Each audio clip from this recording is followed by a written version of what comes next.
So I'd like to tell you a story, a relatively recent item for the news. This is Kelvin Cochran, former chief of the Atlanta Fire Department and decorated 34-year veteran of firefighting. Cochran was rather unceremoniously fired in 2015 because of a book that he wrote. The book's title? Who Told You That You Were Naked? Now, the name of Cochran's book seems controversial, to be sure. Did the book contain gratuitous photographs of half-clothed firemen, perhaps? Or maybe it was a steamy, over-the-top novel? Nope. See if this cultural reference helps. Genesis 3. Adam and Eve heard God walking in the garden. Knowing that they had no clothing on, they hid themselves. God asked them, "Who told you that you were naked?" Turns out Chief Cochran's chief sin was providing, in a book intended for Christian men, a reasoned biblical defense of the idea that sex was designed by God for a man and a woman. Now, how are we as Christians to respond to a dominant secular culture that denies this basic, even biological truth? I'm here to tell you that every Christian can provide simple, reasonable responses to the key assumptions of the secularist worldview. We'll take a look at three of those assumptions. The first secularist assumption is that because science proves there is no God, faith is unwarranted. The narrative goes like this. The light is now on, and we know that there is no God. Any belief to the contrary is on its face unreasonable, an exercise in groundless belief in the teeth of clear evidence. The true believer is the real danger and must be ridiculed, removed from positions of influence, and marginalized. So what's the Christian response to that? At the end of the day, science can only be about the material world. It says nothing about how ultimately it came into being or why. The fact is, disbelief also requires faith. Look, we all decide whether to believe or not to believe in God, but that decision will not be arrived at by looking objectively at scientific evidence. It's a faith proposition either way. Secularist assumption 2. Truth is relative. So the narrative goes, we must all determine right and wrong for ourselves.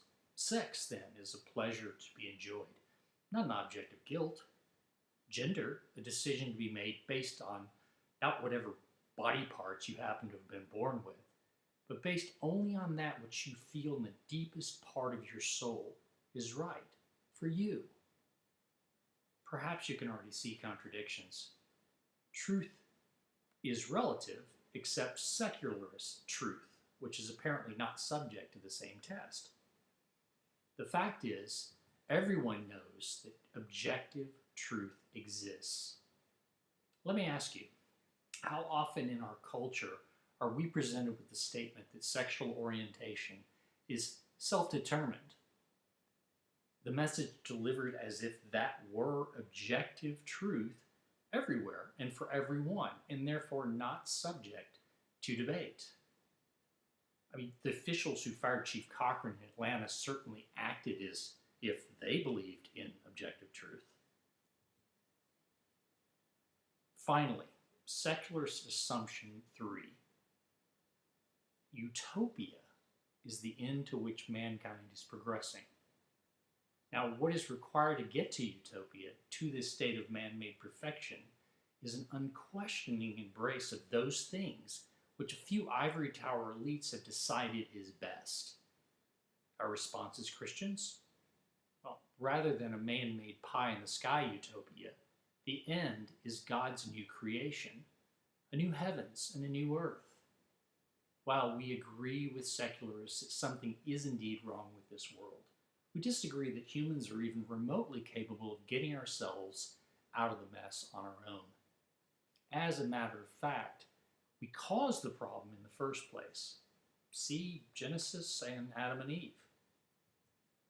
Friends, the fact is we're in the throes of a culture war that goes to the very roots of who we are, what we believe our purpose is in this universe.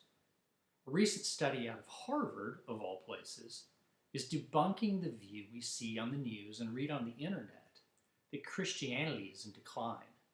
The study shows this is decidedly not the case, that in fact both secularism and Orthodox Christian belief are on the rise. It's actually the mushy middle that's disappearing.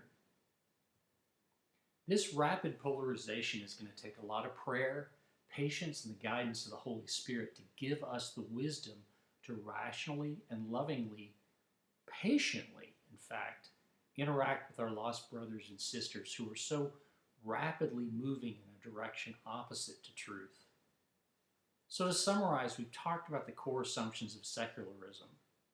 God is obsolete. Truth is relative. And that the ultimate goal towards which we should all be striving is this man-made utopia. As Christians, we all need to understand and be prepared to respond to those assumptions. Response 1. Disbelief also requires faith. Second, objective truth exists. And the third is, the goal is God's new creation. It is my sincere hope that we'll all have a better understanding of what makes the secularist tick so that we can better respond in love, to represent Christ in our encounters with those who think so very differently than we do. If you haven't already done so, engage with those who may not share our Christian beliefs. Open dialogue, always with respect, but also with the firm assurance that the truths of Christ are true yesterday, today, and forever. The time is now. Each of you were given an envelope when you came in, were asked not to open it. Anybody unable to resist? Well, now's the time. Go ahead and open it up. You're going to find a lot of great material in there, including a link to our website, which you'll also see here on the screen. There's a pen in that envelope, and I'd like to ask you to fill it out and sign the card in the back to commit at least 1 hour a week to our ministry. Whether it's prayer or boots on the ground action, join us in this vital ministry. You're already on your way to taking your place in this battle for truth and the soul of our culture. May God bless each of you. Thank you.